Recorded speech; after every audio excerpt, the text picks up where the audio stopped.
nesta manhã de quinta-feira, 27 de março, vivenciando a terceira semana da Quaresma.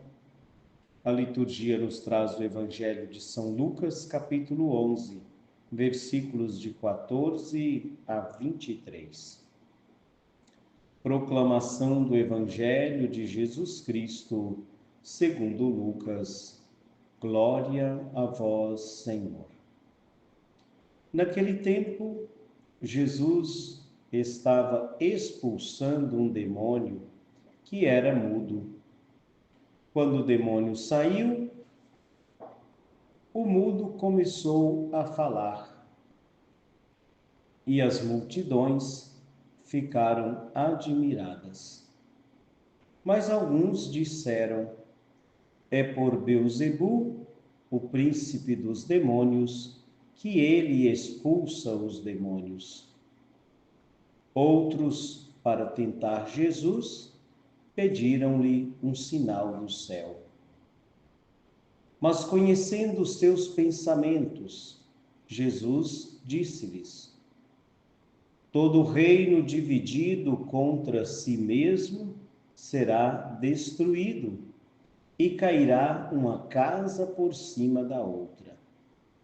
Ora, se até Satanás está dividido contra si mesmo, como poderá sobreviver o seu reino? Vós dizeis que é por Beelzebu que eu expulso os demônios. Se é por meio de Beelzebu que eu expulso os demônios, vossos filhos expulsam por meio de quem? Por isso eles mesmos serão vossos juízes. Mas se é pelo dedo de Deus que eu expulso os demônios, então chegou para vós o reino de Deus. Quando um homem forte e bem armado guarda sua própria casa, seus bens estão seguros. Mas quando chega um homem mais forte do que ele, vence-o, arranca-lhe a armadura na qual ele confiava e reparte o que roubou. Quem não está comigo está contra mim, e quem não recolhe comigo dispersa. Palavra da salvação. Glória a vós, Senhor.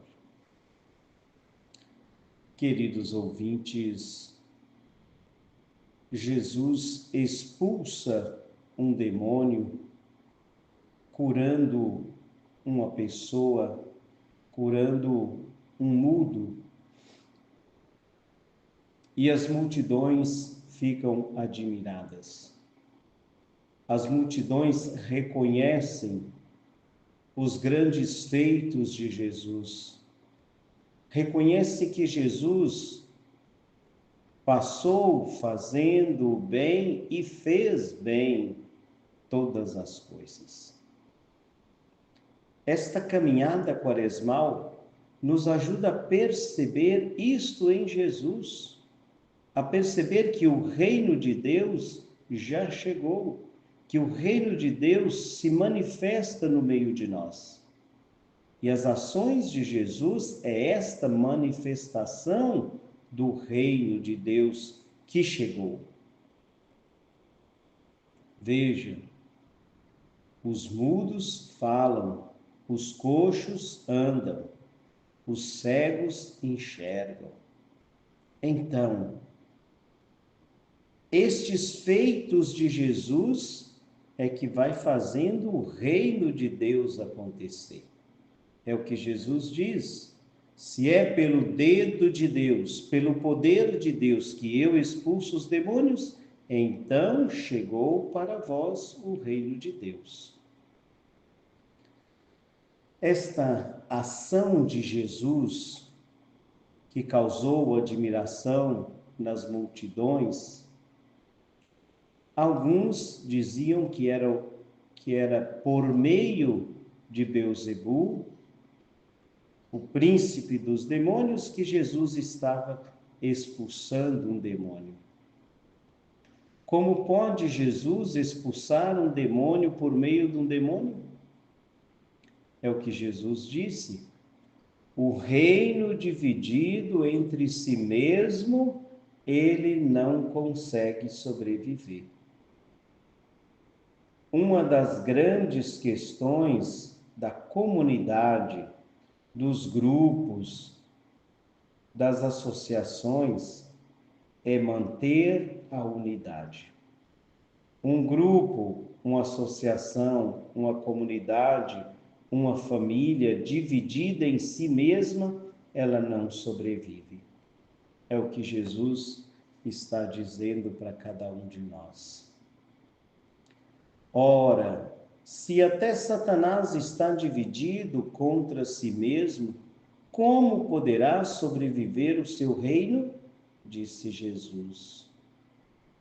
Se é por meio de Beelzebul que eu expulso os demônios, vossos filhos os expulsam por meio de quem? E eles não conseguiam responder estas perguntas, esses questionamentos de Jesus. Mas se é pelo dedo de Deus que eu expulso os demônios, então chegou para vós o reino de Deus. É Jesus, no fim das contas, o reino de Deus? Através da ação do Espírito Santo, o reino vai sendo implantado, vai sendo construído. O demônio é um homem forte e bem armado, que guarda e garante sua casa e seus bens. Jesus, esse homem mais forte ainda, é o dedo de Deus, a força de Deus. E por isso é Jesus, esse homem mais forte, que vence o demônio, que vence o mal, que expulsa o mal pela força de Deus. O reino se faz presente e vence, desarma o inimigo, desarma o demônio e devolve a dignidade a este homem. Nós precisamos, queridos ouvintes, pensar nesse versículo 23, importantíssimo para a nossa caminhada quaresmal, mas também para nós podermos ter consciência do que é caminhar com Jesus. O versículo 23 diz assim: quem não está comigo, está contra mim. E quem não recolhe comigo, dispersa. Nós temos a oportunidade de estar com Jesus, recolher com Jesus, mas nós temos também a oportunidade de jogar tudo fora e dispersar, ir contra Jesus. O convite para cada um de nós no dia de hoje, nesta quinta-feira, é recolher com Jesus. Acolher a proposta de Jesus, admirar como as multidões dos grandes feitos de Jesus, recolher com ele e assim também vencer o mal com ele. Louvado seja o nosso Senhor Jesus Cristo, para sempre seja louvado. Não se esqueça, queridos ouvintes, da nossa live no dia de hoje, às 17 horas, pelo Instagram. Pelo Instagram também, Associação Mães Mônica BR. É o Instagram da Associação das Mães Mônica do Brasil, que você pode entrar e participar desta live. E nos grupos de WhatsApp estão aí está a propaganda para esta nossa live. Hoje, rezando o terço de Santa Mônica com a Cristina e também com a Mariana e as Mães Mônicas de Buriti Alegre, Goiás. Assim seja.